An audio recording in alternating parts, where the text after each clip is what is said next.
And the big news, China, zero COVID is being enforced at gunpoint. Those videos were insane. Like, this was at an airport in Yunnan. Yes, it was, like, for context, this last week in China was the National Day holiday, so everybody gets a week off.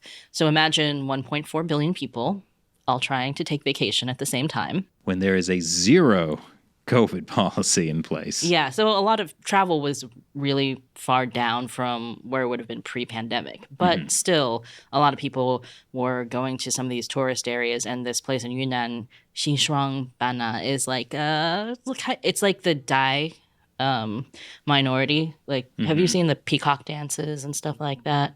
I've seen some kind of peacock dance. I don't know if we're talking about the same thing.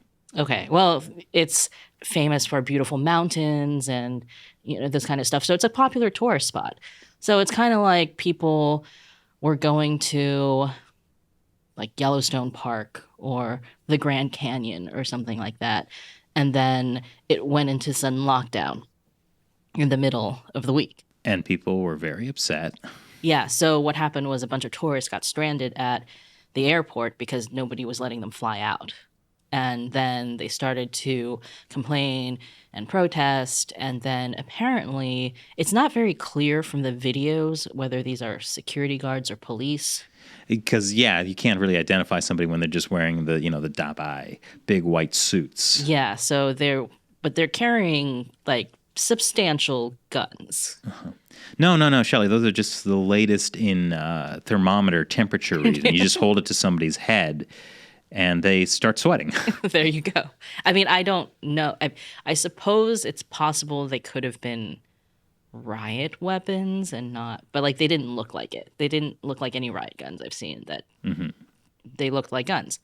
And they were, what surprised me about that video, though, is how the people responded to the guards carrying the guns.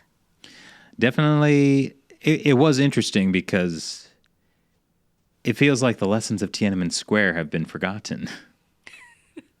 I mean, I don't know that they would have literally gunned people down in the airport. I think that's probably not something the CCP would do at this point, given that everybody has a cell phone. That was also something I noticed in the videos, and we will be showing these as we talk about it. But yeah, just everyone is holding up a phone, recording. It's like, you just can't keep that genie in the bottle. Where do you put genies? You put them sometimes in lamps. Oil lamps. Yes, sometimes in lamps, right? Yeah. You know, oil lamps, like the kind that we use for pouring oil to light our candles to keep our huts lighted. Well, I mean, it's not like modern people are storing genies. It's supposed to evoke this kind of ancient past, like. It would be really sad if you were a genie who lived in an Amazon box. All the other genies have lamps and fancy bottles, and isn't Amazon kind of like having a genie in a bottle? Like, anything you want, you can order it from Amazon, and there's also often, like, a horrible catch. It sounds more like Pandora's box, actually. Okay.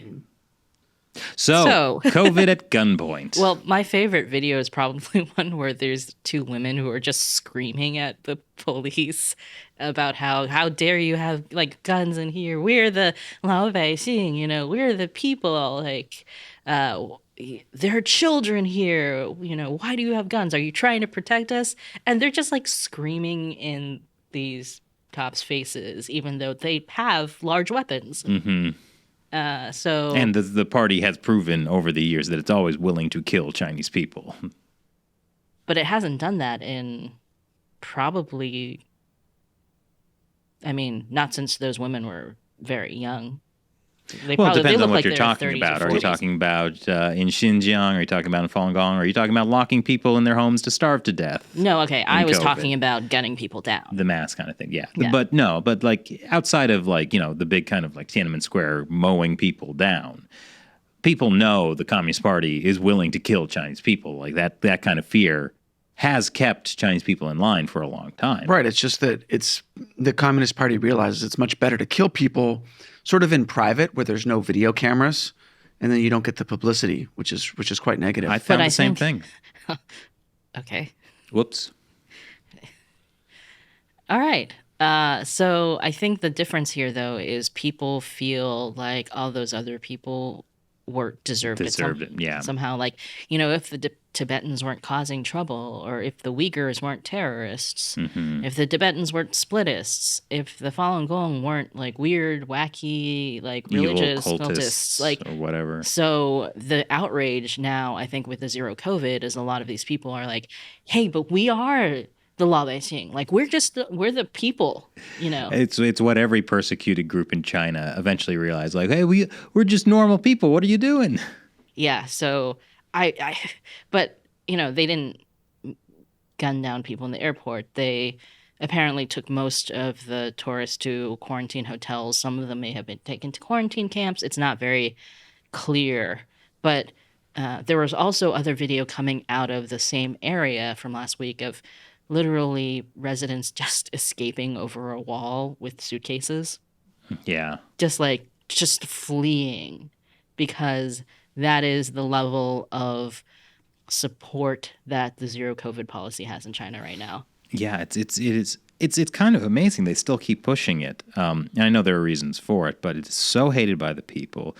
We now have like the International Monetary Fund, well, a whole bunch of international like financial kind of organizations looking at like China's GDP growth, and like it's dismal. It's behind the rest of Asia for the first time since the 90s. It's tanking the economy, and yet they're so dedicated to it. Well, they will definitely not let up before the 20th Party Congress. Which I wonder if it will change after the Party Congress. A lot of people are hoping, like there was recently a photo of Xi Jinping and some of the other top leaders at celebrating National Day at some the Monument to the Martyrs or something like that. And they were outside, but they all didn't have masks on. And then so people were like, maybe this means that after the 20th Party Congress, they will stop doing zero COVID because they were seen without masks on. But then people pointed out that that's not necessarily like a good way to look at it, because they have been seen without masks on outside before. So it's not necessarily... It's almost like the rules don't apply to them. Well, I don't know if it's the rules don't apply, but we don't really understand the consistency or why they decide sometimes to have propaganda photos with masks or without masks. And that's not necessarily a sign that they're going to immediately stop zero COVID. And even if they wanted to stop zero COVID, it wouldn't be like suddenly, well, that's it, guys. We're done. It would be like a slow ramp up of propaganda to kind of somehow twist the message about how, oh, it's not so necessary anymore, or we've somehow defeated this, or there's some other reason. And so it's not going to be like immediate. Unless they just decide to invade Taiwan instead as a distraction. Well, they could do it in October. That is one of the time frames that the weather would allow it. Would allow them to cross the Taiwan Strait more easily than other times. Right. Yeah. But of course, like as we've talked about, I mean, that was something Ian Easton from Project 2049 had told us several years ago, that April and October are good invasion times. But there's also a lot of other ways in which they could invade that don't involve, shipping troops across the strait in October or April. That's true. Although I think if you were going to essentially blockade Taiwan for months and kind of put the entire island under siege, that's not necessarily as great of a distraction as we are actually invading. And yeah. So it's similar to zero COVID, where it sounds like such a bad idea, but you have no idea what the internal party power plays are, what people are telling Xi Jinping. Like if he's just getting like horrible information, if like people are telling him, hey, yeah, we can easily invade Taiwan, it won't completely blow up the modern world by disrupting semiconductor supply chains. So we have no idea.